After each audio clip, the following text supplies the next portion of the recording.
Michael Moore has been visiting Zuccotti Park since the Occupy movement first began there in September. He's also been to some of the other sites across the country that have seen similar police raids in the last 48 to 72 hours, Occupy Oakland and Occupy Portland. For now, he's occupying right here. Michael Moore, author of the new book, Here Comes Trouble. Thank you for coming in, sir. Thank you for having me on this very important day. Bloomberg got his court order. No tents, no sleeping bags. You're not involved with them per se, but you're involved with them in a larger sense. What should the occupiers do tonight?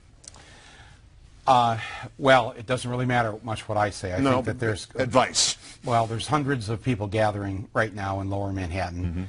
My first piece of advice, of course, is to always remain peaceful and nonviolent. Our strength comes in our numbers and in our different value system that we have, which is one that does not include violence. So that's my first hope. Secondly, you know, this movement is really driven by young people, and they don't suffer fools like you and I have learned that we have to as we get older, and we learn to, you know, all that. But at that age, And so I will anxiously await their direction as to what to do, because I know, first of all, everybody knew this day would come, and so don't think that there hasn't been a plan B and a plan C and a plan D already afoot here. I mean, for just the fact that Occupy Wall Street was in court at 7:30 this morning to get the temporary restraining order in our favor against Bloomberg, that I think shocked a lot of people. That, hey, what happened to all these dirty hippies? Hippie marijuana smokers sleeping in they're all in court night. At 7:30. Free love. You know, by 9 a.m. we have a restraining order. So, so there is quite an operation afoot here with all the various elements involved, and you're going to see this is only going to increase the movement, not only here in New York, but across the country. But you tweeted, phase 2 of this massive nonviolent majority movement will now commence. Wall Street will wish they had just left it alone in the park. What is phase 2? Well, if I told you, I would have to, I would have to have you run for mayor. Oh, Lord. No, there is, I think, people will begin to see, there will be various calls for rallies, demonstrations, but there will be other occupations. The thing is that eventually, you know, within the next few hours or tomorrow, they're going to have to reopen the park, because the judge has said it has to be open to the public. Well, the public is going to come back to the park, and that includes the protesters. And just as it happened in Oakland, when they moved everybody out of Oakland 2-3 weeks ago, everybody came back, and they had a massive movement this weekend, which I think, I don't know if you've touched on this here on your show, but you know, this is being coordinated by the federal government. I wanted to ask you about that. Is that yours? Because Oakland was rolled up, Albany was rolled up, Portland was rolled up, New York's been rolled up. All in the same way. And poor Jean Kwan, the mayor of Oakland, who's like a weather vane in a windstorm out there, admitting she was on a conference call with 18 mayors. This is a plan. Whose plan is it, and who do we assign responsibility to? Well, there was just a piece that came out from the Minneapolis Examiner a couple hours ago.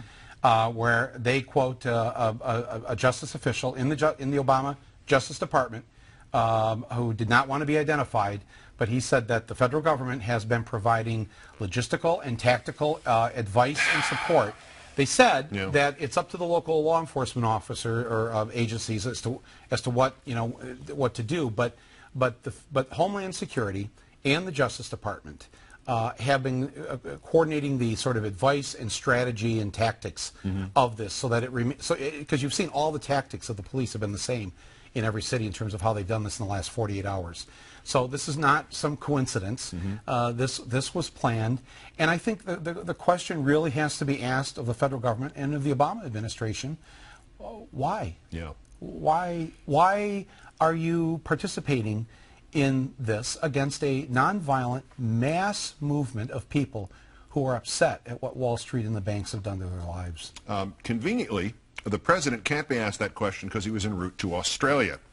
On the plane, Air Force One, the Associated Press quoted the press secretary, and this is their story. They don't have direct quotes from the press secretary, but he said, in essence, the president hopes the right balance can be reached between protecting freedom of assembly and speech, okay, with the need to uphold order and safeguard public health and safety, because obviously the bubonic plague and all the Occupy protests was beginning to get to be a problem when we lost the entire state of Minnesota or whatever he thinks happened.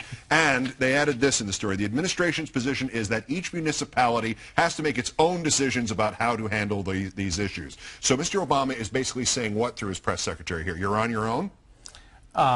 Yes, but he's also saying, he wants it both ways. You know, his administration is obviously helping them to stymie this movement because, look, no politician, regardless of what party they're in, wants the people to suddenly be in charge. You know, for the power to shift from those who are the elected officials to the people who elected them, which is actually the way it's supposed to be, that's a frightening thought. So I can understand why they're inclined to do that. They're no different than any other politician. But because of you know, my support of President Obama, I expect more of him, and I don't expect his Justice Department and his Homeland Security Department to be helping to coordinate the destruction of this movement. Because, first of all, you can't destroy it. So stop. Because the majority of Americans want taxes raised on the rich. The majority of Americans don't believe that you didn't go far enough on health care.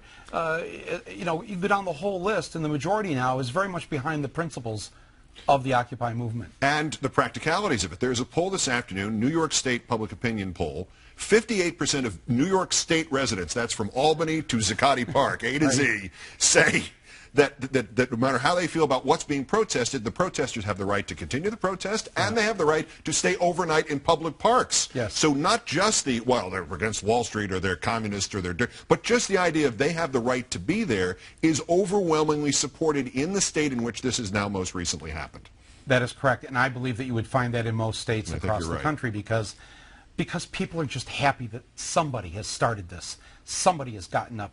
And again, thank God that it's been young people that have said, you have stolen our future, and we want it back. And we're not gonna settle for anything less. Just before the raid, the editors of Adbusters, which is the magazine that basically was behind the organization of the Occupy movement, suggested it might be time for the protesters to, quote, declare victory and scale back before winter sets in.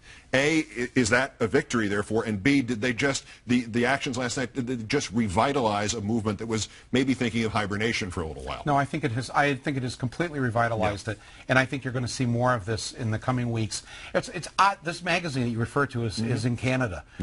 It's odd for Canadians to be worrying about the winter. So I don't quite know where they're coming from. They're worried about us worrying about the winter. Oh, I see. Well, that's very Canadian. They're worried about it. That's right. They're very kind, and they're not used to it down there. Yeah. No, well, they don't need to worry. I think that that you're going to see actions throughout the winter, and I think you're going to see various kinds of actions. This is going to take many forms, in part because there is no, quote, you know, organization or leader of this.